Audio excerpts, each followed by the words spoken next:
Les véhicules neufs n'ont pas eu le temps de débarquer du bateau transporteur Le Grand Héros, que les gendarmes étaient déjà en action. À bord, des centaines de voitures passées au peigne fin.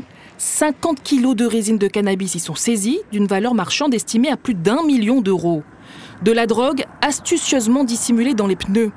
Le procédé a déjà été utilisé il y a 1 an sur un autre navire qui avait fait escale au Maroc et où avait été découvert 8 kilos de MDMA.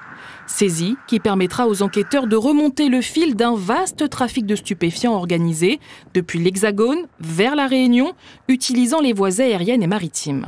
Les produits qui viennent, on a plutôt, d'après notre analyse, ça vient d'abord par l'Hexagone. Donc les produits sont d'abord importés du Maroc vers l'Hexagone avant d'être réimportés ici à La Réunion. Et effectivement, la résine de cannabis fait partie des produits les plus consommés désormais en termes de produits stupéfiants.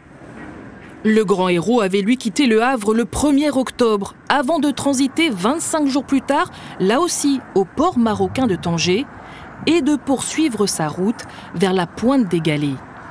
Des complicités portuaires sont mises en cause dans cette organisation criminelle. Un docker figure parmi les 10 personnes interpellées à La Réunion. Elles ont toutes été placées en détention provisoire.